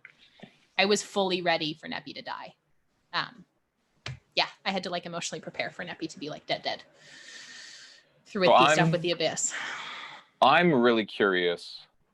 Like, those are all moments that have really defined and changed Neppy. I'm really curious how you have changed and grown as a result of you playing Neppy over the last 3 years. Because Neppy was your first character? Second character. But the character I have spent the most time with. Yeah. So she's the character I've played the longest and most frequently, the most hours put in, I would say, in the character I have the strongest emotional ties to. That's a really good question. Yeah. In what ways has she allowed you to grow? Because I'm sure you've I know that like your life has changed massively Mhm. since just playing, and so I know that you personally have undergone a whole bunch of growth in a lot of different ways over the last 3 years. So it might be difficult to sift like what is Neppy related and what is just like life related. life. It's like I had a kid and went on maternity leave for a year and then went back to work in a job in my actual field. Yeah, that's a lot of growth for me. Like, Yeah. Well, yeah. what if I phrase it like this? What have you learned from Neppy that's changed how you play D&D?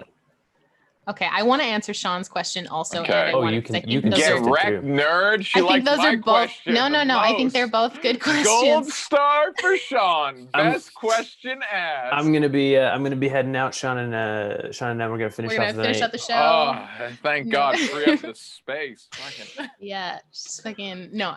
drop some So dead weight over Yanis, there. I'll answer your question first. Whoa, what the fuck is that? Slow your roll, Sean, because I think it ties into your question very well. Sean. I'm being silly. It Yes. paves a way for me to answer your Yanis question. really better. needs a win It's right been now, very and so difficult. that's very good of you. It's been very difficult to derail the show when Sean and I have to be the ones asking the questions. So, and you were doing a terrible job, Em. Derailing? No, I just we were depending on you to derail, and you have been absolutely completely not. incapable. I absolutely love talking about Neppy and could talk about her all the time. So I mean, we're just really all not derailing tonight. It's a beautiful thing. So no, Yanis, to your question about like how playing Neppy has changed D&D for me, it's really she's really allowed me to bring vulnerability into the table, and for me to she's provided a lot of space for me to step away from me as Emma when things have gotten really hard, that it's just like, oh my gosh, this week has been a nightmare and I am going to be able to be Nepentha for 4 hours on a Sunday night with my dear sweet friends, and that I think for me gave me a lot of solace. She's brought me a lot of peace, because she's allowed me, like, fantasy escapism is probably one of my most preferred coping mechanisms. And it just allows me to just like put Emma on pause for a little bit because Emma's got enough shit going on in her life that she's dealing with, and trials and tribulations of my work and my job and my being a mom and all of that kind of stuff in school when I was still in school. And she was kind of like an anchor point for me. She grounded me a lot. It does ground me all the time. So it's really opened my eyes to the way that D&D can be just like this really beautiful transformative experience for folks, to allow you like a really profound sense of connection with people that you're still friends with, but it's like it adds an entire another level onto your relationship with them. It deepens your understanding of who they are as people, and through their eyes and through the way that they play around you, I feel like I've gotten a better perception of myself. I hold myself to like an unfathomably high standard. I am my own worst critic all the time. So to be able to immerse myself in a group of people who allow me space to play, and that there is no judgment towards, and it is so safe and fun, and gives me space to work out all that like weird emotional shit that you don't talk about with people most of the time. It's really cool. And that's, I think, what D&D has done for me, what Neppy through D&D has done for me. And I think that's one of the reasons why I'm so precious about it. Like, I'm very precious about this campaign. It means a lot to me. This group, these, 9 people, these 8 people plus myself, mean a lot to me. And I would like fight like hell for anything that allows me to preserve this kind of stuff. Because it makes me feel really fucking good. And it's D&D's also like been a really cool vehicle for me to explore different aspects of my work. That it can be a vehicle for therapy, and it can be a really amazing way for people to connect with each other, who might not be friends before. So I think that's what Neppy's done for me through D&D. But what Neppy has, like, what growth I've had as a person through Neppy,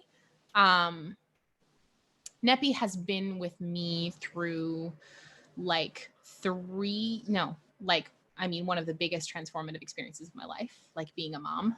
I started playing Neppy 3 months before my daughter was born, and like kept playing her, you know. And the thing that was really beautiful for me was that like this group, you know, would come over to my house, make the trek to our place, and like also be super fine with the fact that like I had to go sit in the other room and, you know, help my daughter sleep, get to sleep, or like, you know, feed her and all of that kind of stuff. There were some times where I would be getting my little one down to sleep, and I would have like, I'd be speaking through the baby monitor to the group in the living room and listening through like a Facebook call, so that I could still, and like rolling dice on my phone and like still playing while momming. It's been, through Neppy also, it's been a really cool way for Tim and I to spend a lot of time together. Because like with work and family and, you know, being parents, you don't get a lot of like time together, especially creative time. And Tim and I are both creative people in like different fields, but still both creative. So D&D and like Neppy's backstory and all of the stuff that she's done has really, you know, given us a lot of space to like hang out and write together and create together. And D&D, I mean, has now just become like our thing. Like this is what we do as a couple, and we've always played together. Like we've never played in campaigns separate, whether he's been DMing or we've been both playing. Like we've always been playing together. So it's been a really awesome experience that way, like something I get to do with my partner. And I think that Neppy has allowed me a lot of space to work through some of that lonely kid stuff. Because as I said before, like she's someone who was a lonely kid and was okay about it. And I was a lonely kid and was not okay about that. So I get to work through that with her. And I have a lot of respect for the dynamic that she and I have together, if that sounds really weird. Because there are some moments in my life even where I'm just like, if I don't know what to do, I'm like, what the fuck would Neppy do? If this was Neppy would fucking know what to do. Of course she would.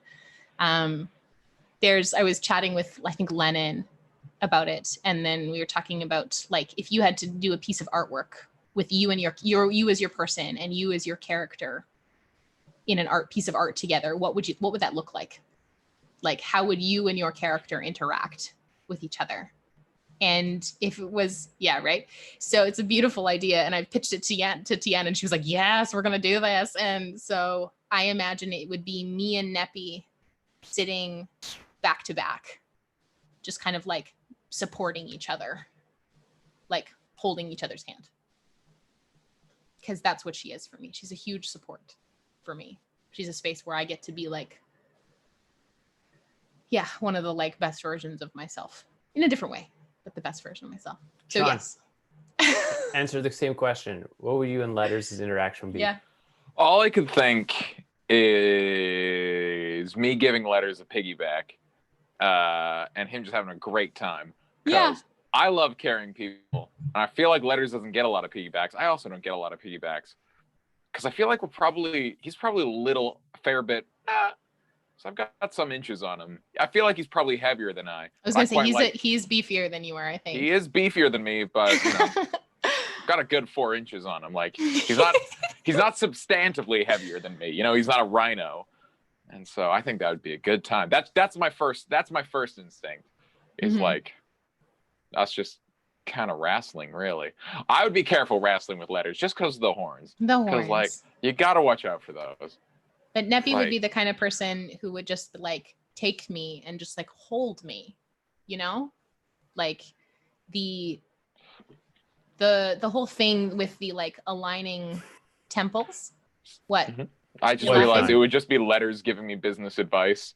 It'd just be like, all right, so this is what you have to do with your finances. Like a big white piece of paper and a pie chart and a pointer. So these are called expenses, and here's what you can write off. And like, mine would just be the Star Wars Episode 1 poster it would just be me and my shadow would be Kale.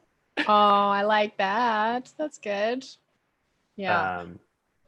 But I you were remember saying, Lennon told me what her and Callie's was, but we'll have to ask her you can't about share that. other people's. I can't. It was beautiful in my mind, and I'm trying to remember what it is.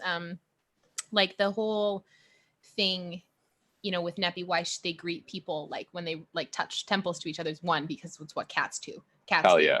But two is like in the kind of the script, I would imagine like in the scripture of Nepentha is the whole thing of like when you're able to be the most connected is when your head and your heart are aligned. So when you know the path going forward with both your head and you feel it with your heart. But they do that so that someone else can know your head and your heart. So if you are out of alignment, someone else will know. Those persons that you share those quite close connections with will know. And I think like Off Dish would know if Neppy's not okay. Like just all the time. She just knows when Neppy's not okay. Their friendship is one of my favorite things. I love it very, very much. And I hope we get more chances to see Off Dish. Yeah. I think I've talked about this on stream too, that like if Neppy had like gone into the rift and she wouldn't have been able to come out, that I don't think I would have wanted to play Neppy immediately following. I would have been like, well, Off Dish would want to go get her back. So I feel like I could logically step into Off Dish at that moment. Here's a question. Yeah. Different track. Okay. What are perhaps some of Neppy's pet peeves that we might not be aware of, and perhaps some of her like not like enemies, because like, you know, those are like big bads that we're gonna fight. Yeah. But does she just have people who she just like can't fucking stand? Like, because Neppy's just like so serene, but I know she can get like uppity.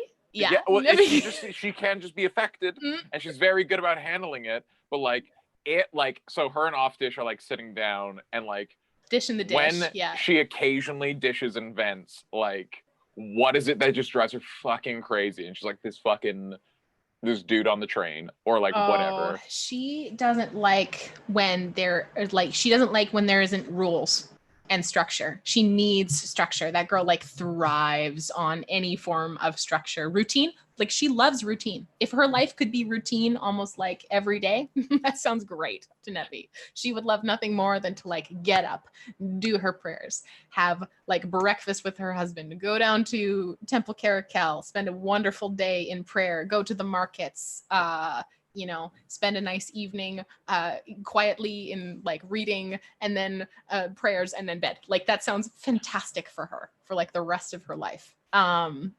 She doesn't like when people go back on their word. If they've given her their word, then it's just like, no, you are going to follow through with that because your word is your bond at that point. She just likes callousness. She doesn't like when people are like cruel or, you know, like she doesn't like when people are rude. She really doesn't like when people are rude. She hates that very, very much. That's why she doesn't like Volcath, because she thinks he's rude. And then there's other reasons why she doesn't like Volcath, but that's one of the main reasons she didn't like him off the top. She thinks he's rude. I don't know if there's anyone that like, other than that hasn't been like a big bad that Neppy is like, I hate that person. She is wary of a lot of people who are associated with Pelor, because of the history with the, you know, the like with the high priestess in her order and the stuff around Pelor. But she's generally like, she's willing to give everybody, you know, first or second chances, like second chances, third chances. She never used to be like that. She was like, one, you know, you break my trust and you're done. But the world doesn't work like that. So she's a lot more giving in that way now. I'm trying to think if there's anyone that she's just like, I fucking hate that person. That wasn't a big bad, or that the party loves and she doesn't. No, there's nobody like that. Okay, I got one more big hypothetical. Yeah, please.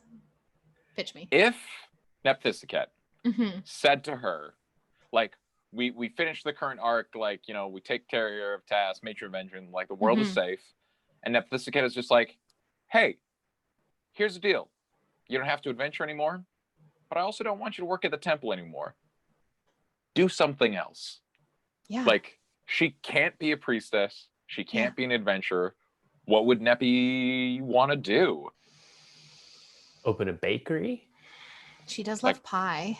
That is one of Neppy's like biggest loves is baked goods. She loves pie. I didn't know that. Yes, she loves pie. Favorite pie? That came up in a chatwater before about your things we didn't know about Neppy, and you were like, loves pie and pastries. Yes, loves pie and sweets. Because they were so rare at Philenis when anytime that was you said before that was one of the first things you decided about her, right? Yep. That's why it was. We were talking about creating characters. I think that was the episode you were not here, Sean. We were talking about character backstories. How to create backstory. Yeah, it was one of the things. Yeah, one of the things I decided about Neppy. She loves pie. She loves baked goods. Not even chocolate. Like that's not chocolate is great, but like it's pie. Baked goods, yeah. Baked goods. Crusts. Things with crusts. Flaky. Flaky buttery. Yes. So good with big like fruity. croissant girl. Okay, 100%. Question. When we go pastries, do we go like phyllo multiple layer croissant style pastry, or do we go like soot based like pie style pastry where it's like flaky? Yeah, no, that pie. Like I agree.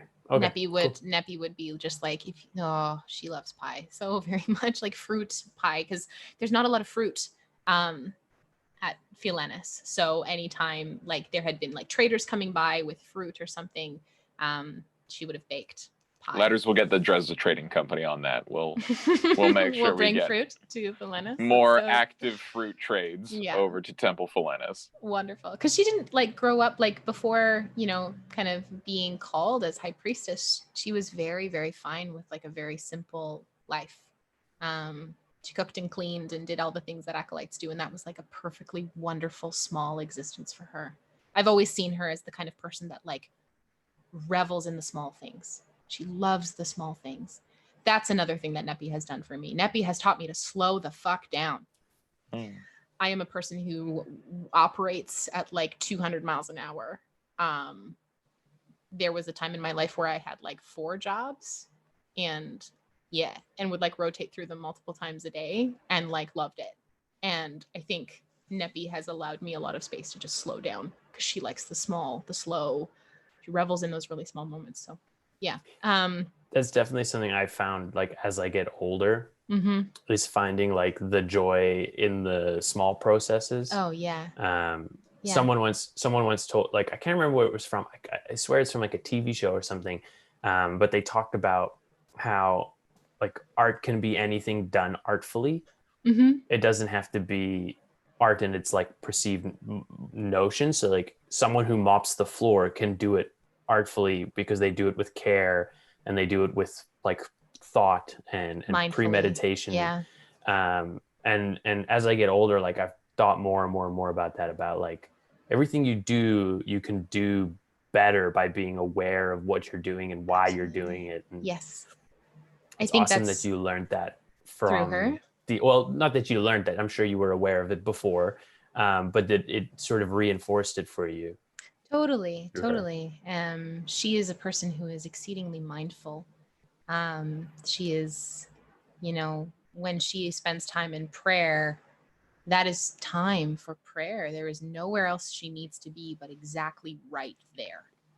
And that is the only thing she needs to do in that moment. And I didn't live like that. I was very like, not necessarily not present, but just like if I was doing something, my brain was always 20 steps ahead about where it needed to be in the next 2 hours, 4 hours, 6 hours, 12 days, 2 months. So having some space, like her ability to slow down and take time and revel in those small and simple things has allowed me a lot of joy to actually like let myself love small and simple and slow things. Because I never worked like that before. Yanis, you had another question and I completely forgot it. This was the question before we started talking about slow things. About pie? It was something about pie. Is like something. Well, was she going to be a baker? No, that was what would she do if she couldn't go back to a temple? Also, I did ask favorite type of pie. What is Neppy's favorite type of pie? Ooh, okay, I would say. Okay. Here's the question: does she go for pies or crumbles? Oh, she could fuck with a crumble. I had a feeling. Okay. Oh yeah, baby girl could fuck with a crumble. That's all I need to know. What does she want to do? Is she a librarian? Is she a baker? Does she get into pottery? Does she start growing wheat? I think Neppy would love to travel. She's seen so little of the world. Still.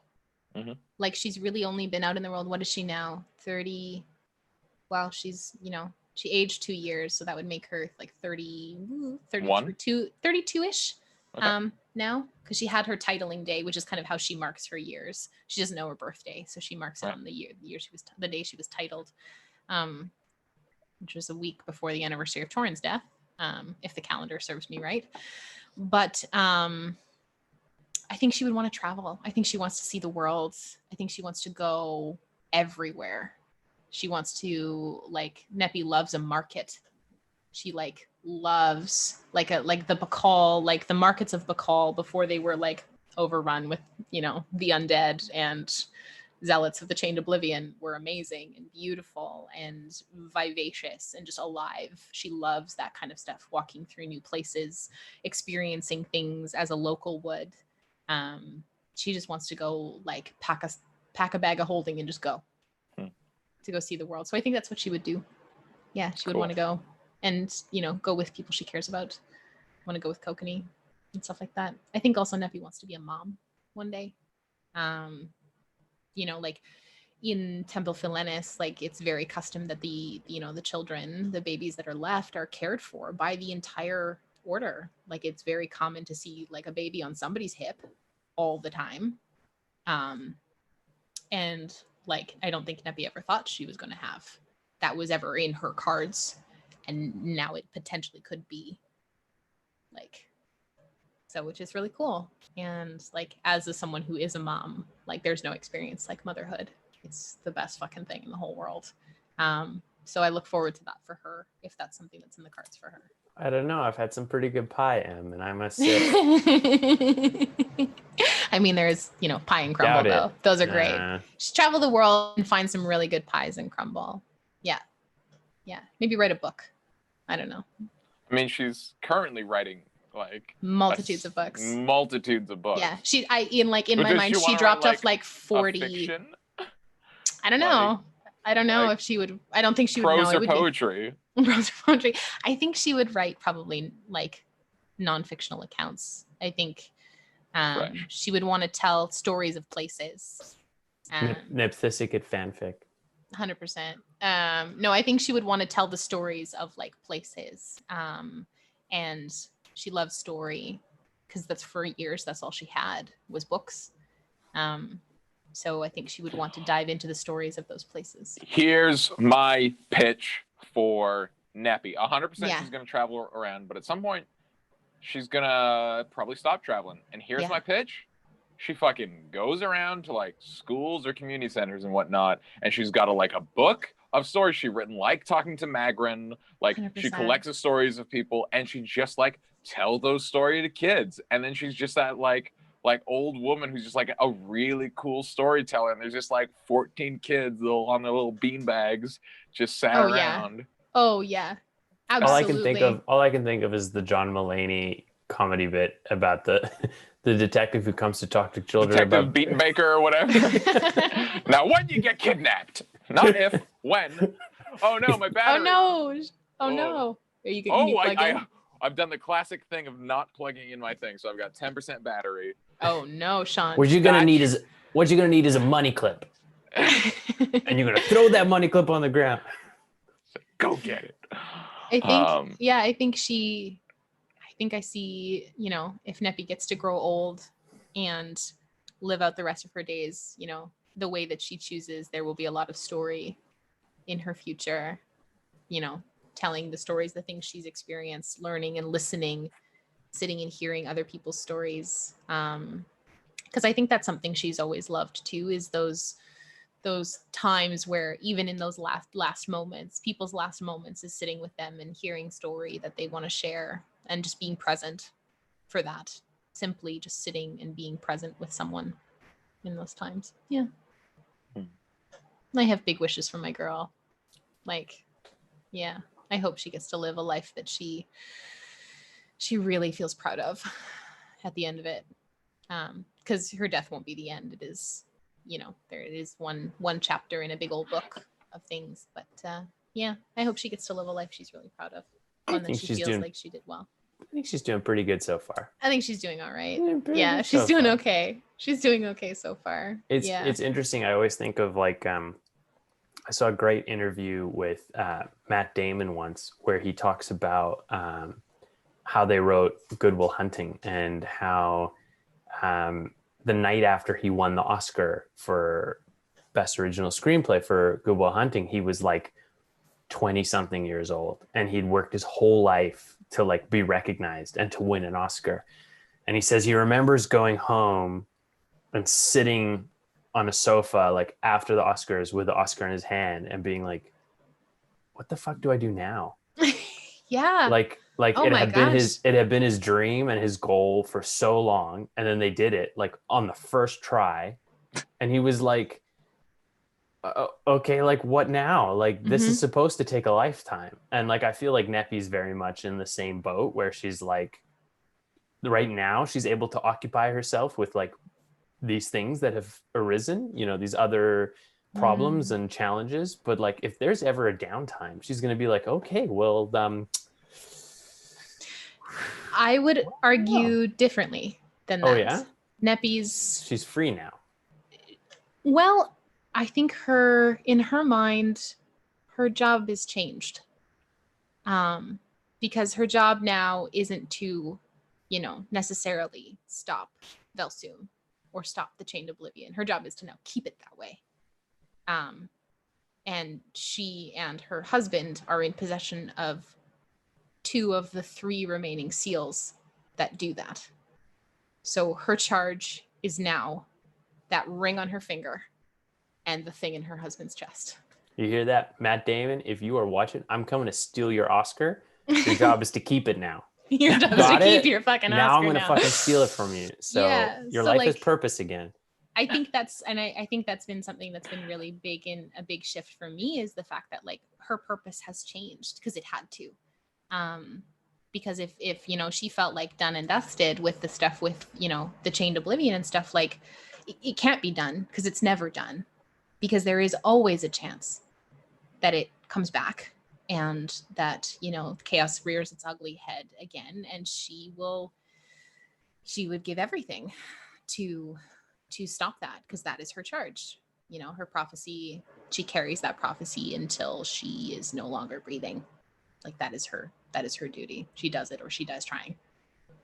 So that's her job now, is to keep it that way. And I think for me, one of the like biggest, because of the like beautiful nature of Tim's storytelling, it's never just one thing of like, okay, we've closed Neppy and Kokenee's arc with like the whole stuff on the Amonkhet. It's like, no.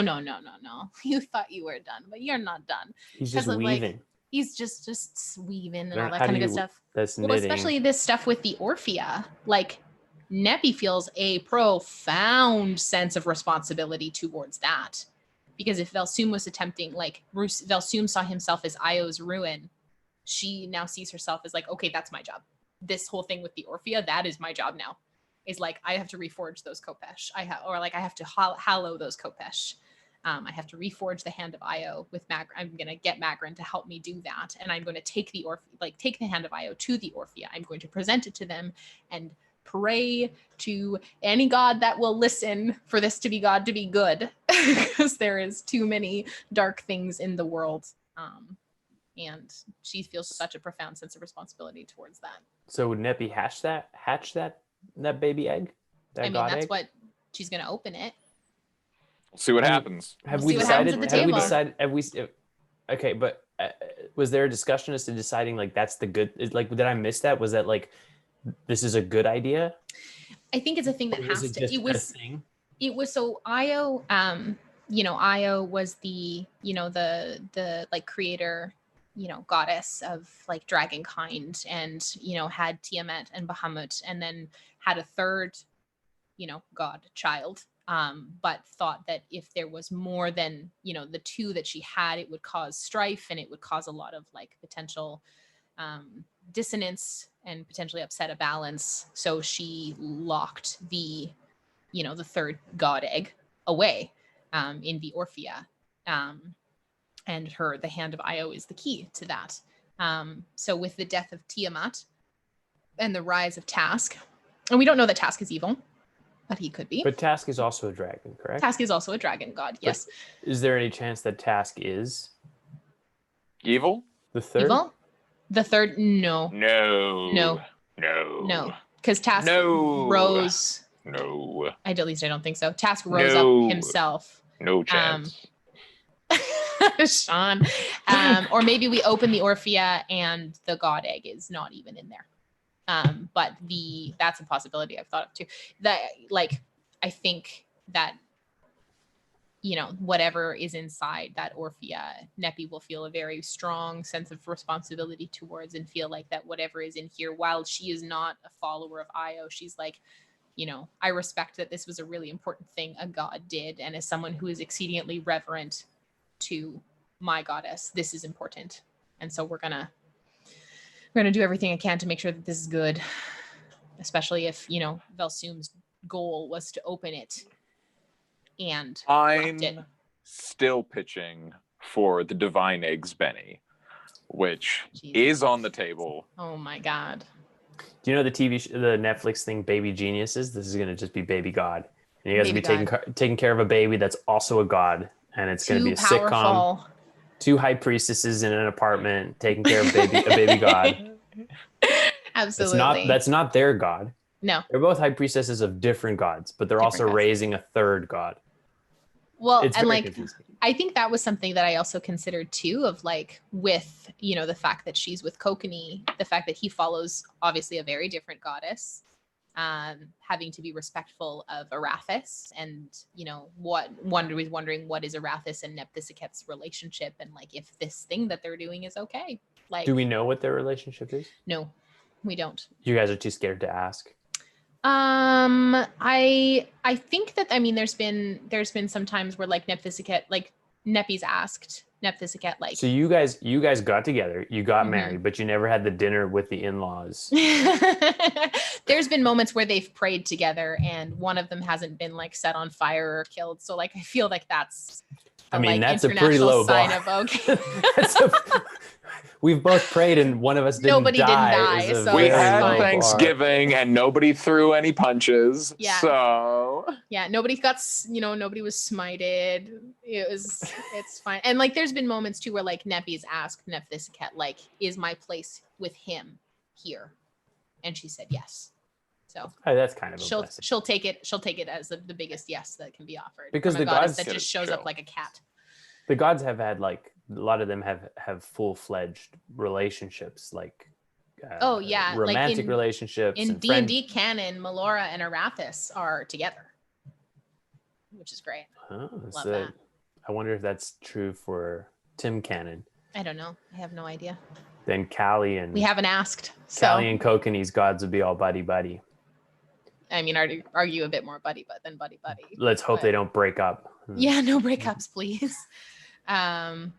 But yeah, and all this stuff too with the Matron of Vengeance and trying to parse out for Neppy, when the Matron of Vengeance called Nephthysicet the usurper, and having to, for Neppy to question that, because not knowing any of the history with the Matron of Vengeance, and knowing that Nephthysicet had risen after the Raven Queen had been killed, but not knowing why, and then figuring that out, that was something that was oh my gosh, I have to deal with my relation to my God, who's their position in what I thought was, that's changed. So having to parse that out and figure out, where do I fit in all this? Where does my goddess fit in all this? And what does that say about me and my profound devotion to her? Because Neppy's, I don't know if anybody's guessed, she's very devout. Just very, very, and just very, very devout. She's never questioned it. Nope. She's never questioned it. Not even when the Matron of Vengeance was telling you all this new information. You were nope, there's got to have been a good reason. I think Neppy's very much just Nephthisiket did what she thought was the right thing to do. She put shunted the Matron of Vengeance into the negative energy plane because she thought she would keep her safe there, keep her in stasis for some myriad of time. She tried to save the Matron of Vengeance, and in Neppy's eyes, I'm like, yep, she would think would have been the right thing to do. I think Neppy also feels like quite a large sense of like that she needs to right a wrong for Asilis, the Nephthisiket sister who killed the Raven Queen. Like I think Neppy feels like she needs to pay some penance for that because the sense of like penance and devotion are huge in the kind of the order of Nephthisiket. So I think she feels a really strong sense of like, this is my charge. Also, that is my charge too. And she feels like knowing that Softly has this like metal feather that was like given there by the Raven Queen or the Matron of Vengeance. She's like, no, Softly is my charge. I am protective of her. And I would do anything to protect those 3 temples that Neppy serves over. Philenis, Caracal, and now Ace and Onyx in Dresda. Probably should check in on Ace and Onyx and see how that's going. Haven't been there in a hot minute. We've been gone for like a week. It's fine. Yeah, under a week. They're fine. They're fine. Neppy, it's great. Chill. They're fine. They're gonna be all Neppy, right. no chill. Neppy does not have chill. Serene with no chill. What a mood. Yeah. It's been so interesting too to see like her relationships with the characters change as well. I think that's one of my favorite things about her. Speak on that. Okay. Which like whose relationship? You tell me. Who are you like fucking vibing on? It's been interesting to see how they changed the characters. Who are you thinking of? I'm really enjoying Callie and Neppy's relationship right now. I think that's one of my favorites at the moment because of the like watching Callie kind of step into her own, as Mary and Kamea, vanquishing the Baron, stepping into this role of like motherhood with Jar, and Callie really like conquering those kind of demons that haunted her from the past. Not some physical demons, but emotional demons also, and being really proud of her growth and seeing her grow in her own divine relationship to Melora. I think Neppy respects that a lot. Loving her relationship with Letters at this point too. I think I love playing D&D with you, Sean Deppner. But their relationship, I think, is one of my favorites because Neppy has such a very big respect for Letters and the way he exists in the world and where he's come from and what he's made for himself. Not being tied to any god, not because somebody told him to, but simply because Letters wished to make something of himself, and knowing how much she hurt him when she said yes to the Matron of Vengeance is something she still carries and will likely carry for a long time. And wanting to perpetually do right by Letters. Yeah. I've got to say the pitch Neppy gave, where it's like, yeah, if you want to meet Nephthisiket, we can facilitate that, is something that I am very much looking forward to, but also have no like aspirations for it. Like both Sean and Letters are like, I'm down to do that. I don't know what's going to come of that. Yeah. Like there's a lot of things where I'm like, oh, if this happens in the story, I'm excited to like explore this or that. Yeah. And like both of us are just like, I mean, we can't turn that down, but I don't know how that's going to affect us or what we even want going into that. Totally. Totally. I'm very thrilled. much looking forward to playing that out at the table. And I think Neppy has some stuff going on in her mind that I won't share now because that's it's actionable and at the table. It's an at the table thing. But like, there's a big reason why she asked Letters to be, the first champion of Nephthisiket to fight in the God's Brawls. Yeah, because you knew he'd win. Because he knew he'd win and he knew he'd put everything into it. And she's a betting woman. She does like a little bit of gambling, but doesn't get a chance to very often. And I think there's a lot of her that I think that she wishes she had some of Letters is kind of like bravado and like his ability to just like be such a like force in the world. And she is a force in her own way, but like I think she sees quite a lot of compliments between her and Letters, and she likes that a lot about their friendship.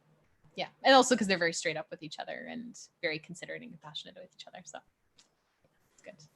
Yeah, I mean I love playing with everyone, and the stuff going on with Finnan especially has changed so much because of like Neppy and Callie were the ones to originally in the beginning to like fight for Finnan to come with us. And then there was the moment where he broke hands in the earth elemental plane and sent Kokenee back, and it almost killed, like not Finnan's actions, but like both, a lot of people almost died. So just seeing his growth and watching him become this wonderful man who still has a lot of things and is still a boy, existing in a world where that's demanding of him to be both a child and a fully grown adult. The moment when we're talking about like pivotal moments for Neppy, I couldn't help but think of the same for Letters, and I realized because I have deeply loved the way Letters' relationship to Blackwater individually and as an entity has changed, and I realized one of the bigger ones was when fucking Finnan went off and got his brain eaten. After everyone was like, please don't, he's like, no, I have to go be Finnan. And like that was one moment where I'm like unfortunately we never had to have the scene, but like Letters like, these are the people I care about, you put them at risk, like you're fucking out, bud. Like that was where he's like, if I've got to pick between this fucking kid and these people, like that was the thing where he's like, oh, I'm like I care that this kid is fucking this up. I don't know. Fuck, I love D&D. Me too, right? It's so I just good. like it so much. Yeah. And I think that there's been a lot of really nice stuff with Neppy and Yana too, about kind of sitting in, and both of them, Neppy is not quiet by any means, and she tends to be excessively verbose and talk around things, and then so appreciates when Yana just cuts right in and says exactly what she needs to say, and she's just like, I'm gonna shut up and let Yana take the reins, because Yana take the reins. Yeah. So it's been just like, and Clack, oh my gosh, Neppy has such like a sense of duty to Clack, and I think that was one of the biggest things that like for me with the stuff with Galar was like, oh, I let Clack down. Not only did I like let my friends down, and I think like I was really happy with the way that I played Neppy there and needing her to be neutral, but Clack's kind of voice of reasoning there was very much like I let you down, buddy. And knowing, like, even though I wasn't there for that moment, knowing that there was like that time where Clack was like, I let Neppy down, it was just this. I like Neppy and Clack's relationship a lot. I think my favorite is the Neppy Yana relationship, just because for me it's this sort of like two very powerful women who are not necessarily like, I mean, you guys are friends, but you're not necessarily the closest to one another in the group, but it's sort of like game recognizes game. Like there's 100%. so much mutual respect. Yes. And also like completely opposing doctrines to like approaches to around things. Necromancy. Yes. Yeah. So like you guys, your ideologies are not super synced, but the amount of respect that you have for one another's like character sort of So like much. dismisses that. So much. But there's like, definitely like serious sort of like mom energy from both of you, but you don't try and step on each other's toes. It's like complementary mom energy. Exactly. Yeah. That's what I love. Is like, because you guys don't, it's easy to say like, oh, I love, your relationship with Letters, because you guys have a lot of like role play time together, Mm-hmm. where you don't really share that with Yana, because you guys don't really have that kind of relationship. No. Not the way that Yana has with Letters or with Clack. You know what I mean? Yeah. Like but there's such like, when shit hits the fan, like everyone looks to Yana and Neppy. Like that's like ooh, what do we do?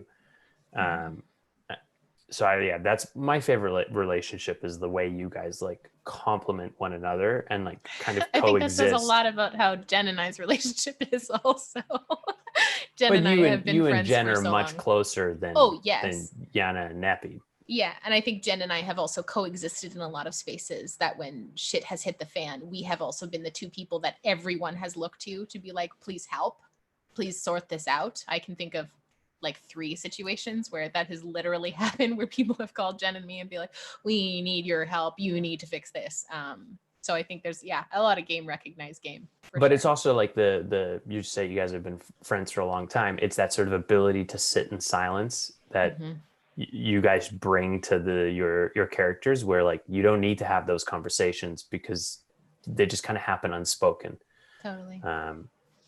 Neppy's and Yana's relationship has also changed so much, because she was very much like, you are a necromancer. That's bad. Black, white. That is very, very bad. I will not touch or look at your undead spider. This is a very bad thing you're doing. To now it's just I see why you do that. I see the way that you exist in the world, and I have a lot of respect for it. And, our ideologies around undead might be different, but at the end of the day, we both want the same thing. So, a good necromancer. We're here for it.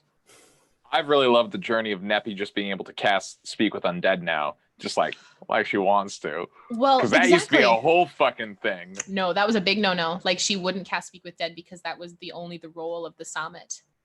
The priestesses who were silent in the, and only speak to the dead. It is their honor to only speak for the dead. So no. And the Neppy's now had to ask Nepentha and be like, can I do that? Can I speak with the dead? And Nepentha was like, if you think you need to do that, you do that. And Neppy was like, okay, thanks, Mom. All right. I guess I'll go talk to some dead people now. Yeah. Big journeys for my girl. It's been good. I think that's a good place to end the first chapter of Nepentha. Yes. There, with all of them, there's so much more to cover. There's never enough time, but we'll get there eventually. Thank you so much for joining us for tonight's episode of chatWater, where we chat all things Blackwater. Thank you to M for sharing with us all about your lovely girl. Anytime. Join us on Wednesday. Mm-hmm. The girls will be talking all things how to make friends from at the table, and not from a self-professed person who didn't have friends. So and had to learn that. I mean, do with what that information and what you will, but yes. She's figured it out now because she has us, and so she definitely has some tips and tricks. And then join us on Saturday for the next episode of Blackwater D&D at 8 p.m. It's going to be a doozy. I don't know if I can handle another emotional journey, but I feel like I'm going to, because you guys got to talk about this Matron of Vengeance thing at some point, and I'm just have to talk about that. I'm like, I don't know if I can go to Gar Yang now. I don't know if I can do a Finnan episode and then a Matron of Vengeance fighting episode. We still have one more the day before. Yeah, still have one more tunnel to explore in the money pit. Have to wrap that up and then figure out where we're going from there. Yeah, I feel like the matron isn't pressing. She's coming to us. She's also coming to us. I just feel like the conversation was kind of partially broached. Oh yeah, there has been so many times where this party has been like, we have to talk about the Matron of Vengeance, and Neppy's just like, when you're ready, folks, let's talk about it. Maybe later. They're like, maybe later. Very much like chatWater, they'll eventually get to having that conversation. They'll get there. Thanks for joining us tonight, guys. We love you guys. We love you very much. Bye. Good night.